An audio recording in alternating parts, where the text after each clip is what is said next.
राष्ट्रीय रोस्टर हक्क अधिकार न्याय संघटना यांचे संस्थापक अध्यक्ष संदीप फणसे हे पुणे महानगरपालिका इमारतीसमोर आमरण उपोषणासाठी बसलेले आहेत। त्यांच्या या उपोषणाची अजूनही प्रशासनाने दखल घेतलेली नाही। त्यांचा थेट आरोप असा आहे की मी मागासवर्गीय असल्यामुळे जाणून बुजून प्रशासन माझ्या आमरण उपोषणाची आणि न्याय मागण्याची दखल घेत नाही। राष्ट्रीय रोस्टर हक्क अधिकार न्याय संघटना यांच्या नेमक्या काय मागण्या आहेत आणि संघटनेचे अध्यक्ष संदीप फणसे यांचे म्हणणे काय आहे ते जाणून घेऊयात। मी संदीप फणसे मी आरक्षण मुद्द्यावर सर्वसाधारण 2002 पासून काम करत आहे। शैक्षणिक आरक्षण, शैक्षणिक प्रवेशातील आरक्षण असेल, सेवा उद्योगातील असेल, नोकरीतील असेल, राजकीय आरक्षण असेल व आर्थिक आरक्षण असेल, या मुद्द्यावर महाराष्ट्रामध्ये काम करतो। विशेषतः 2002 पासून सरळ सेवा भरतीतील आरक्षणासंदर्भामध्ये मी काम करत आहे आणि हे काम करत असताना सुरू करत असताना मला प्रश्न पडायला ज्यावेळेला मी सामाजिक कार्यकर्ता म्हणून काम करू लागलो आणि महाराष्ट्रामध्ये शालनताई पाटील यांनी सातारा जिल्ह्यामध्ये 2002 मध्ये आरक्षणाला पहिल्यांदा विरोध केला आणि विरोध केल्यानंतर त्यांचा विरोध हा राजकीय आरक्षणाला होता, परंतु मराठा सेवा संघासारख्या संघटनांनी पदोन्नतीतील आरक्षणाला विरोध करणं सुरू केलं। त्यांना पाठिंबा देत असताना मागासवर्गीयांना सरळ सेवेमध्ये आरक्षण ठीक, पण पदोन्नतीमध्ये मागासवर्गीयांना आरक्षण कशाला हवं आहे हा मुद्दा त्यामध्ये मराठा सेवा संघाने विशेषतः पुरुषोत्तम खेडेकरांनी तो मुद्दा पसरवला। शालनताई पाटील यांचे बोलवते धनी दुसरे तिसरे कोणी नसून हे पुरुषोत्तम खेडेकर मराठा सेवा संघ की जो आज विजय घोगरेंनी पदोन्नतीतील आरक्षणाला विरोध केला। आज सुप्रीम कोर्टामध्ये प्रकरण 2017 पासून आहे। हे 2017 पासून सुप्रीममध्ये दाखल करण्यामध्ये विजय घोगरेंनी 2010लाच ते प्रकरण 2015ला प्रकरण पदोन्नतीच्या विरोधात दाखल केलं आणि हे दाखल केल्यानंतर मुंबई उच्च न्यायालयाने 4/8/2017ला एक निर्णय दिला। या निर्णयामध्ये एम नागराज प्रकरण जे आहे म्हणजे त्याचा निकाल जे आलेला होता ते 2010ला।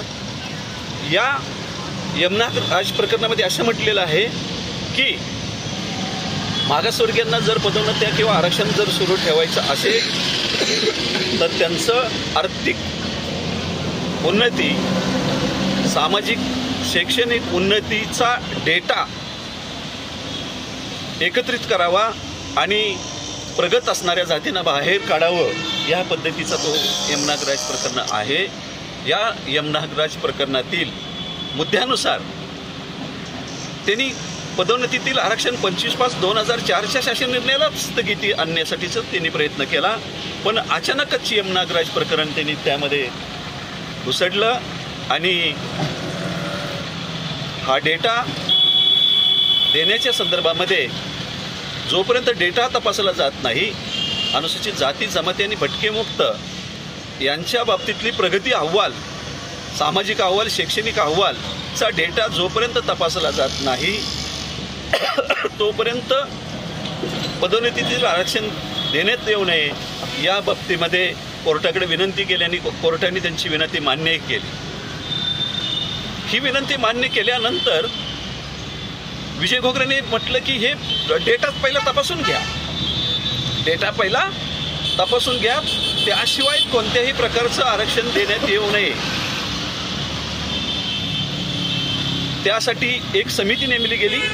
2021 मध्ये महाराष्ट्राचे मुख्य सचिव यांच्या अध्यक्षतेखाली डेटा गोळा करणारी समिती नेमली गेली आणि डेटा गोळा करणाऱ्याची जबाबदारी प्रत्येक क्षेत्रीय कार्यालयातील उपसचिव अवर सचिव यांच्यावर देण्यात आली होती, परंतु हा डेटाच त्या अवर सचिव उपसचिव यांनी डेटा तो जमा केला नाही, करू दिला नाही. जर तो डेटा आजपर्यंत जर मुंबई उच्च न्यायालयामध्ये सादर केला असता तर पदोन्नतीतील आरक्षण पण थांबलं नसतं. सर्वोच्च न्यायालयामध्ये डेटा जर दिला असता तर पदोन्नतीतील आरक्षण थांबलं नसतं. यासाठी तो डेटा देण्यात यावा यासाठी मंत्री गटाची समितीची स्थापना केली आणि या मंत्रिगट समितीचे अध्यक्ष अजितदादा म्हणजेच विजय घोगरेचे जवळचे, की ज्यांना खऱ्या अर्थानं अनुसूचित जाती आणि जमातीचं आरक्षण नष्ट करायचं आहे, पदोन्नतीतील पहिल्यांदा पदोन्नतीतील प्रयोग करायचा आहे त्यांना आरक्षण रद्द करण्याचा, आणि दुसरा प्रयोग जो करायचा आहे त्यांना तो जर यशस्वी जर झाला तर त्यांना सरळ सेवेतीलही आरक्षण बंद करण्याचा त्यांना प्रयोग करायचा आहे. आज पदोन्नतीतील आरक्षणाच्या बाबतीतला त्यांनी केलेला प्रयोग यशाच्या मार्गावर आहे. हा पदोन्नतीतील आरक्षण केंद्र शासनाने एक पत्र दिलेलं आहे 2018मध्ये, खुला ते खुला आणि मागास ते मागास पदोन्नती द्यायला कोणतीही सर्वोच्च न्यायालयाची स्थगिती नाही आणि केंद्र शासनानं पत्र दिलेलं आहे. या पत्रानुसार जर अंमलबजावणी जर झाली असती म्हणजे सर्वोच्च न्यायालयानं पत्र दिलं, केंद्र शासनाला सांगितलं की मागासवर्गीयांना खुला ते खुला आणि आरक्षण ते आरक्षण पदोन्नती देण्यास सर्वोच्च न्यायालयाची कोणतीही स्थगिती नाही, आणि त्या संदर्भातलं पत्र आपल्या सामान्य प्रशासन विभागात केंद्र शासनाच्या सामान्य प्रशासन विभागामार्फत हे पत्र देण्यात यावं. परंतु अजितदादांनी या बाबतीमध्ये कोणताही निर्णय घेतलेला नाही. एका बाजूनं आणि ते पत्र काढलं, बरीचशीच पत्र काढली की आरक्षणच बंद केलं पाहिजे, सेवाज्येष्ठतेप्रमाणे एक पदोन्नती घेतली तर दुसरी पदोन्नती देता येणार नाही. 7/5/21 नुसार एक पत्र काढलं, बोगस पत्र काढलं की जे घटनात्मक तरतूद नाही आहे. घटनात्मक तरतूद नसतानाही परिपत्रकं काढली का तर मराठा समाजाला आरक्षण जे आहे ते त्यांना मिळालं नाही. 2021ला मराठा समाजाला आरक्षण दिलेलं टिकलं नाही, त्याचा सूड म्हणून अनुसूचित जाती जमाती भटके मुक्तांना सुद्धा म्हणजे हे आरक्षण मिळूच नाही, आम्हाला नाही तर तुम्हालाही नाही, ही भूमिका घेतल्यामुळे त्यांनी हा प्रचंड म्हणजे पदोन्नतीतील आरक्षण संपवतच आणलेलं आहे. सरळ सेवेतही त्यांना म्हणजे आरक्षण संपवायचं आहे, त्यासाठी जरांगेसारखा आज उभा केलेला आहे. आज जरांगेंना पण माहीत आहे किंवा मराठा समाजातल्या इतरांनाही माहीत आहे की मराठा आरक्षण हे दिलेलं टिकणार नाही आहे. हे माहीत असताना सुद्धा द्यायचं ते कोर्टात न्यायचं, स्थगित्या घ्यायच्या आणि आम्हाला नाही तर कुणालाच नाही ह्या भूमिका ठेवायच्या, म्हणून त्यांची षडयंत्र सुरू आहे. आणि महाराष्ट्रामध्ये जवळजवळ मराठा सेवा संघातल्या बऱ्याचशाच अधिकाऱ्यांनी रोस्टर घोटाळा करणं सुरू केलं 2002ला, की त्यावेळेला ओबीसीचे पदं जास्त निर्माण करावी असा त्यांचा संकल्प होता, की जर मराठा समाज ओबीसीमध्ये गेला तर ओबीसी समाजाची जास्त पदं निर्माण व्हावी आणि ते आमच्या मराठा समाजाला मिळावी. परंतु त्यांचा तो प्रयोग फसला, मराठा समाज ओबीसीमध्ये येऊ शकला नाही. पुन्हा त्यांनी SCBCचं 2014ला आरक्षण दिलं, ते सुद्धा मुंबई उच्च न्यायालयामध्ये म्हणजे आणि सर्वोच्च न्यायालयामध्ये पण ते टिकलं नाही.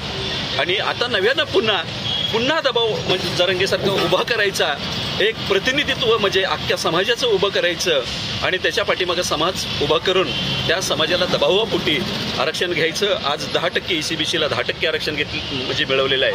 हे 10% आरक्षणसुद्धा सर्वोच्च न्यायालयामध्ये टिकणार नाही हे माहीत असताना सुद्धा शासन निर्णय काढायचे, दबावापोटीही करायचे.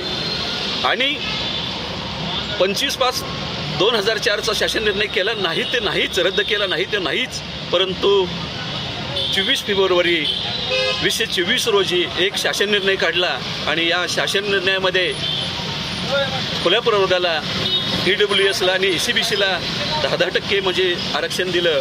या 10%ची पदं जास्तीत जास्त मिळावी म्हणून रोस्टर घोटाळा करणं सुरू केला. अनुसूचित जातीची पदं जर जास्त रिक्त असतील, या अनुसूचित जाती जमाती भटके मुक्त आणि ओबीसीच्या रिक्त पदातील धक्का लावून EWSला आणि एसीबीसीला प्रत्येक भरती वर्षाला 10% द्यायची होती किंवा खुल्या प्रवर्गाची जेवढी एकूण रिक्त पदे असतील त्या रिक्त पदाच्या 10% या प्रमाणात द्यायला पाहिजे होती. परंतु त्यांनी त्यामध्ये त्या शासन निर्णयामध्ये 2016च्या शासन निर्णयामध्ये प्रत्येक भरती वर्षाला 10% प्रमाणे द्यावं, 16% प्रमाणे द्यावं हा शासन निर्णय होता. तोच शासन निर्णय प्रत्येक भरती वर्षाला 10% द्यायचं होतं, परंतु ह्यांनी बुद्धिभेद करून कॅलेंडर वर्षानुसार अनुशेष काढून दिलेला आहे. उदाहरणार्थ असं की जर खुल्या प्रवर्गाची पदं 100 जर रिक्त असतील तर EWSला 10 पदे आणि ECBCला 10 अशी 20 जातील. परंतु एका भरती वर्षाला तेवढी जातील, परंतु कॅलेंडर वर्षानुसार त्यांनी 19 पासून EWSला 19 कॅलेंडर वर्ष 19, 20, 21, 22, 23 आणि 24 म्हणजे EWSला 10च द्यायला पाहिजे ती पदं, पण 60 दिली गेली पदं. ECBCला एका भरती वर्षामध्ये ओपनची 100 पदं रिक्त आहेत म्हणून किती द्यायला पाहिजे होती? फक्त एकच भरती वर्षी आहे, त्याला 10च पदं द्यायला पाहिजे होती, पण तिथं सुद्धा 24, 25 म्हणजे 20 पदं काढून दिलेली आहेत. खुल्या प्रवर्गाला आज 0 म्हणजे अनुशेष काढून दिला जातोय. या पद्धतीचा रोस्टर घोटाळा म्हणजे केला जातोय.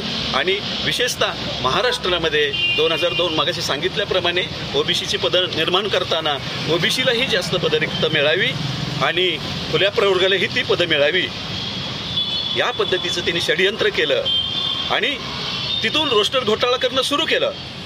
त्यांनी पहिल्यांदा आरक्षणाला विरोध करणं सुरू केलं. जर आपल्याला आरक्षण नाही मिळालं तर कमीत कमी खुल्याला जास्त पदं निर्माण झाली पाहिजे आणि ओबीसीला जास्त जर आरक्षण मिळालं तर ओबीसीची पदं जास्त निर्माण झाली पाहिजे. या दोन्ही प्रकारची खेळी सुरू केली आणि विशेषतः ओबीसी सोडून अनुसूचित जाती, जमाती, विमुक्त जाती आणि भटक्या जमातीची जे मागासवर्गीय योग्यता आणि गुणवत्तेनुसार बिनराखीव पदावर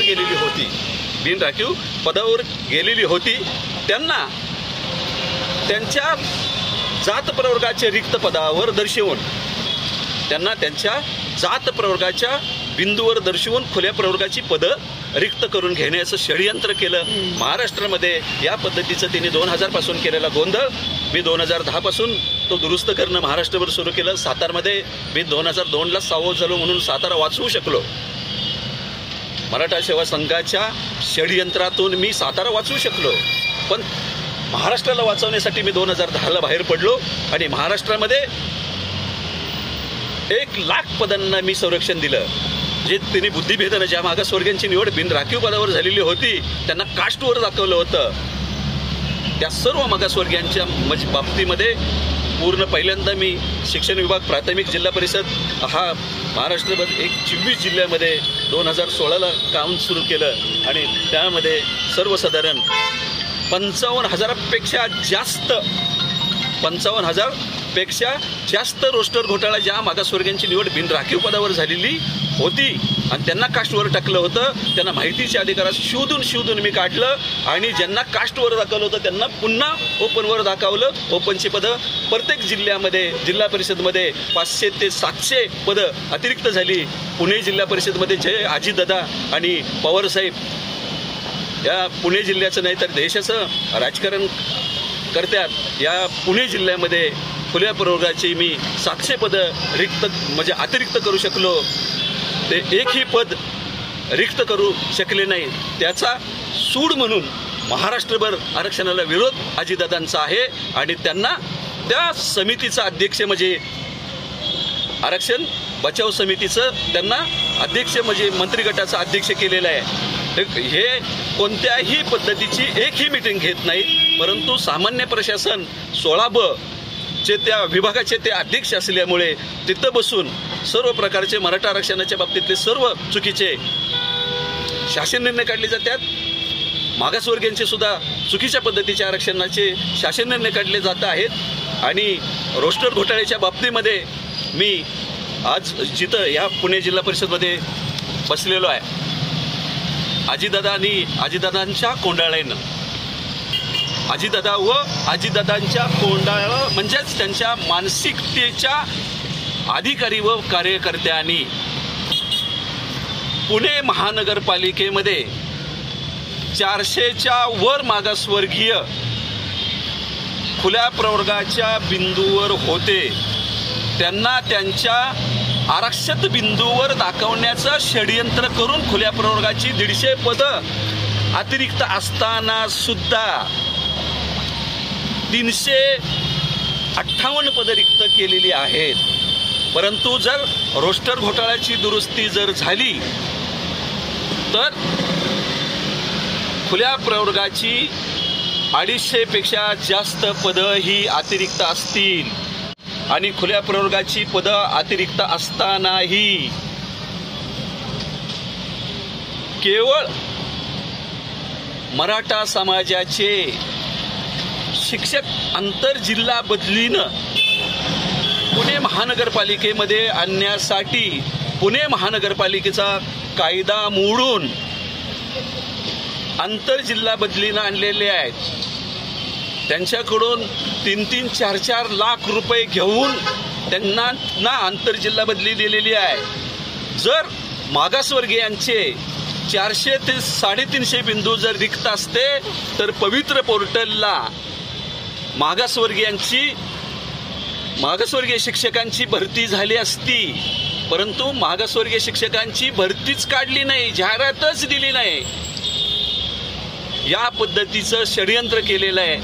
आणि ही ज्या मागासवर्गीयांची निवड बिनराखीव पदावर झालेली आहे त्यांना 223च्या बिंदू नामावलीमध्ये सर्वच्या सर्व मागासवर्गीयांना त्यांच्या जात प्रवर्गाच्या बिंदूवर दाखवलेलं आहे. आणि ते आरक्षित बिंदूवर म्हणजे दाखवलेल्याचे पुरावे, त्यांची निवड खुल्या प्रवर्गात झाली होती त्याचे पुरावे आढळून येऊ नयेत म्हणून ते पुरावे जाळलेले आहेत. पुरावे जाळलेले आहेत आणि आंतरजिल्हा बदल्या, बोगस आंतरजिल्हा बदल्या केलेल्या आहेत. इथं मला एक खूप महत्त्वाची बाब सांगायची आहे की विमुक्त जाती आणि भटक्या जमाती अबकडच्या बाबतीमध्ये जर विचार केला तर त्यांचं अंतर्गत परिवर्तन करता येतं, परंतु 5 भरती वर्ष कॅलेंडर वर्ष नव्हे. आपण 223 म्हणजे 23चा जर रोस्टर जर बघितला पुणे महानगरपालिकेने तपासलेला, या तपासलेल्या बिंदू नामावली नोंद वहीमध्ये विजाची 16 पदे रिक्त होती, NTBची 19 पदे रिक्त होती आणि NTCची 16 पदे अतिरिक्त आहेत आणि भजडचा 1 अतिरिक्त आहे. परंतु विजा अच्या व NTBच्या रिक्त जाग्यावर भजकचे 32 उमेदवारांना आंतरजिल्हा बदली दिलेली आहे, बोगस आंतरजिल्हा बदली दिलेली आहे. ही अशी अंतर्गत परिवर्तन किंवा खुल्या प्रवर्गाला मागासवर्गीयांची बिंदू रिक्त करून दिलेले आहे. अनुसूचित जाती जमाती भटकीमुक्तांचे जे ओबीसी जे बिंदू काढून दिलेले आहेत ते परत मिळवण्यासाठी आम्ही इथं आमरण उपोषणासाठी बसलेलो आहे. आणि मला इथं सांगायचं आहे सर की पुणे शहर हे विद्येचं माहेरघर आहे आणि ह्या विद्येच्या माहेरघरामध्ये आमचा असा महाराष्ट्रभरच्या म्हणजे पुणे शहराच्या बाहेर राहणाऱ्यांचा असा समज आहे की इथला मागासवर्गीय सुद्धा खूप हुशार असणार, गुणवत्तेनं असणार, परंतु एकही मागासवर्गीय पुणे महानगरपालिकेच्या शिक्षण मंडळामध्ये गुणवत्तेनुसार आलेला नाही. असा चुकीचा रोस्टर बनवलेला आहे. या चुकीचा रोस्टर बनवणाऱ्या बिंदू नामावली संदर्भातले दप्तर गहाळ करणाऱ्या अधिकाऱ्यांच्यावर फौजदारी गुन्हे दाखल करण्यासाठी आणि ज्यांची चुकीच्या आंतरजिल्हा बदलीनं त्यांना जिल्ह्यात घेतलेलं आहे त्यांना परत पाठवून मागासवर्गीयांची रिक्त पदे म्हणजे रिक्त करून त्यांची भरती करावी, या संदर्भासाठी आम्ही इथं अमर उपोषणाला आम्ही गेली 5 दिवस झालं 6 तारखेपासून बसलेलो आहे. आज 9 तारीख आहे, 5 दिवस झाले तरीही इथल्या आयुक्तांनी आमची दखल घेतलेली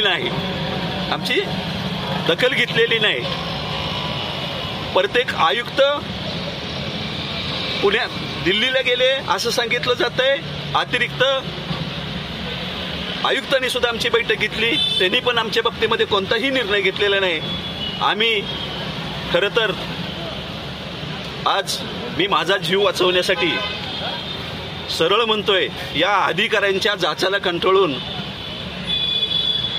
माझा जीव वाचवण्यासाठी मी आज माझं अमर उपोषण मागे घेऊन उद्यापासून कार्यालयीन वेळेत चक्री उपोषण सुरू करीत आहोत. यापुढे आता आम्ही 4-5 लोक समाजातली बसून बघितलं, परंतु कारवाई होताना आम्हाला दिसत नाही. सोमवारपासून चक्री उपोषण करत असताना महाराष्ट्रातील मागासवर्गीयांना या पुणे महानगरपालिकेच्या समोर आम्हाला आणायचं आहे. अजितदादा व अजितदादांच्या मानसिकतेच्या लोकांना जो रोस्टर घोटाळा केलेला आहे महाराष्ट्रामध्ये, तो आम्हाला बाहेर काढायचा आहे. हे माझ्याकडे एक एवढ्या पानाचं SIT मध्ये शिक्षण घोटाळ्यांच्या बाबतीमधलं दिलेलं आहे. 2,500 शिक्षकांना बोगस भरती केलेले आहेत. मागासवर्गीयांचे रोस्टरचा घोटाळा करून 2,500 मी पुराव्यासह इथं पुणे विभागाचे आयुक्त जे आहेत त्यांच्याकडं प्रकरण SIT मार्फत चौकशी करण्यासाठी दिलेली आहे.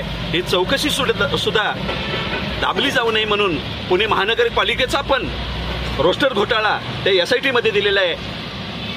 तो बाहेर काढण्यासाठी आम्ही चक्री उपोषणानं समोर येतोय. महाराष्ट्रातल्या सर्व अन्यायपीडित शिक्षकांना, खाजगी शिक्षण संस्थेतील संस्थाचालकांना खबरदारीचा आम्ही आता इशारा देतोय.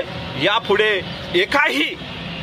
कोणत्याही जाती धर्माच्या शिक्षक व शिक्षकेतर कर्मचाऱ्यावर अन्याय जर झाला तर त्यांच्या पाठीमागं या चक्री उपोषणाच्या माध्यमातून महाराष्ट्राला त्यांनी आमच्याकडे, महाराष्ट्रातल्या शिक्षक व शिक्षकेतर संघटनेतल्या कर्मचाऱ्यांनी आमच्याकडे येऊन त्यांची कैफियत मांडावी. आम्ही त्यांना विनामूल्य सेवा देण्यासाठी महाराष्ट्रातला आंबेडकरवादी तुमच्या सोबत आहे.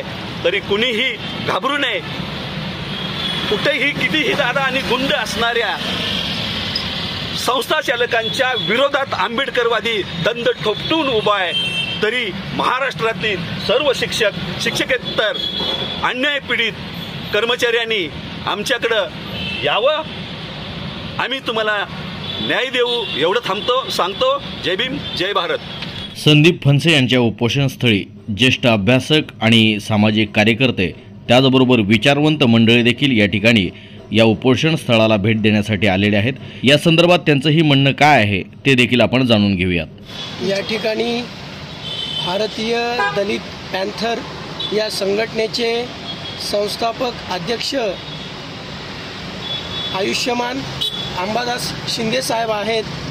तर शिंदे साहेब, या लढ्यामध्ये आपली काय भूमिका आहे? जे बी मित्रांनो, मी अंबादास सैदू शिंदे, आत्ताच माझी ओळख करून देण्यात आली. त्या व्यतिरिक्त मी प्राध्यापक, शिक्षक व कर्मचारी संघटना महाराष्ट्र राज्य या संघटनेचा संस्थापक अध्यक्ष आहे. ज्या पद्धतीने मी दलित पॅन्थरमध्ये काम करतो त्याच पद्धतीनं आक्रमकतेनं शिक्षक संघटनेमध्ये सुद्धा गेले अनेक वर्ष काम करतो. आणि मी स्वतःच अनुसूचित जाती जमातीचा असल्याने, ॲट्रॉसिटी ॲक्टचा लेखक असल्याने अन्याय अत्याचाराचे अनेक प्रकार माहीत आहेत. आणि अन्याय अत्याचार कसे दूर करायचे, गुन्हेगारांना कसं शासन होईल असं बघायचं, असे शेकडो खटले महाराष्ट्रामध्ये मी उभे केलेले चालू आहेत. मित्रांनो, आत्ताच आमचे मित्र संदीप फणसे, संस्थापक अध्यक्ष राष्ट्रीय रोस्टर व न्याय संघटना, त्यांनी सविस्तर रोस्टरबद्दल माहिती दिलेली आहे. शासनामध्ये, महानगरपालिकेमध्ये, जिल्हा परिषदेमध्ये, खाजगी संस्थेमध्ये सर्वत्र रोस्टरचे कसे घोटाळे होतात आणि अनुसूचित जाती जमाती, भटक्या जमाती यांना कसं डावललं जातं, यांचं जाणीवपूर्वक जातीय द्वेष बुद्धीनं कसं नुकसान केलं जातं, अत्यंत उत्तम रीतीनं कथन केलेलं आहे. मित्रांनो, आरक्षण घोटाळा हा काही नवीन नाही. आता आपण वेगवेगळ्या ठिकाणचे आरक्षण घोटाळे ऐकले, पण माझ्या मते हा भारत देश मनुवादी प्रवृत्तीचा असल्याने त्यांचे चालक, त्यांचे मालक मनुवादी लोक गेल्या हजारो वर्षापासून त्यांनी या देशामध्ये घोटाळे घडवून आणलेले आहेत. नव्हे तर त्यांच्या विचारांना आणि प्रेरणेने घोटाळे झालेले आहेत. आणि म्हणून भारत देश हा अनेक वर्ष पारतंत्र्यामध्ये जो गेला त्याचा एकमेव कारण मनुवादी घोटाळे, मनुवादी षडयंत्र आणि या देशातील अनुसूचित जाती जमातीच्या लोकांना स्वातंत्र्य दिलं नाही, त्यांच्या हातामध्ये शस्त्र दिलं नाही, त्यांच्या हातामध्ये पेन दिली नाही. आणि म्हणून हा भारत देश अनेक वर्ष मोगलांच्या ताब्यामध्ये गेला, त्यांच्या गुलामीमध्ये आम्ही होतो. त्याच्यानंतर इंग्रजांच्या गुलामीमध्ये आमचा देश गेला. आम्ही पारतंत्र्यामध्ये अनेक वर्ष होतो आणि मनुवाद्यांच्या गुलामगिरीमध्ये तर हजारो वर्ष आम्ही आहे. आजही आमचे जे अनुसूचित जाती जमातीचे जे शिकलेली मंडळी आहे, जे अधिकारी आहेत, पदाधिकारी आहेत, त्यांच्याकडे जर बारकाईने लक्ष दिलं तर हे मनुवादी घोटाळे कसे झालेले आहेत ते लक्षात येईल. कारण आमचा अधिकारी, पदाधिकारी त्याच्या हातात सत्ता असते, त्याच्या हातात हुकूमत असते, त्याच्या हातात पैसा असतो. आणि अशा व्यक्तींना सुद्धा हे मनुवादी लोक कसे घोटाळ्यामध्ये आणतात. घोटाळे म्हणजे काय? त्यांच्या ज्या मुली असतात त्यांना आपण विषकन्या म्हणतो, या विषकन्या मुली आमच्या अधिकाऱ्याच्या, पदाधिकाऱ्याच्या मागे जाणीवपूर्वक सोडतात आणि त्यांना जाळ्यामध्ये घेतात, त्यांना विवाह करण्यास भाग पडतात. हा सुद्धा एक मोठा घोटाळा आहे. आंबेडकरी चळवळीतील कार्यकर्ते असतील, अधिकारी असतील, कार्यकर्ते असतील, पदाधिकारी असतील, त्या सर्वांनी हा विषय समजून घेतला पाहिजे. आणि हे जे मनुवादी लोक आहेत, आज सत्तेवर आहेत, ते महाराष्ट्रामध्ये आहेत, केंद्रामध्ये आहेत. आमचे बहुजन समजणारे अनेक नेते त्यांच्या घरी पाणी भरतात, त्यांचे गुलाम आहेत. आणि अशा लोकांपासून अत्यंत सावध राहिलं पाहिजे.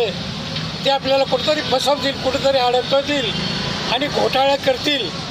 आणि आरक्षणसारख्या घोटाळ्यामध्ये जसं अडकवतात, नुकसान करतात, तसंच हे नुकसान नेहमीच करत असतात. हे आपण लक्षात घ्यावं अशी माझी कळकळीची विनंती आहे. राष्ट्रीय रोस्टर हक्क अधिकार न्याय संघटनेचे अध्यक्ष संदीप फणसे यांच्या म्हणण्यानुसार गुणवत्तेच्या निकषावर, कार्याच्या निकषावर पात्र असताना देखील मागासवर्गीय अधिकारी यांच्या हक्कांच्या जागेवर काहींनी अफरातफर करून इतर लोकांनी त्या जागा, पदे बळकावलेली असतील आणि योग्य त्या अधिकाऱ्यांना त्यांच्या अधिकाराची पदे मिळवीत म्हणून न्यायासाठी आमरण उपोषण जर का करावे लागत असेल आणि त्याची दखल प्रशासन घेत नसेल तर सरकार, शासन आणि प्रशासन व्यवस्था कुठल्या दिशेने चालली आहे, हे जे काही चाललेलं आहे ते अत्यंत गंभीर आहे.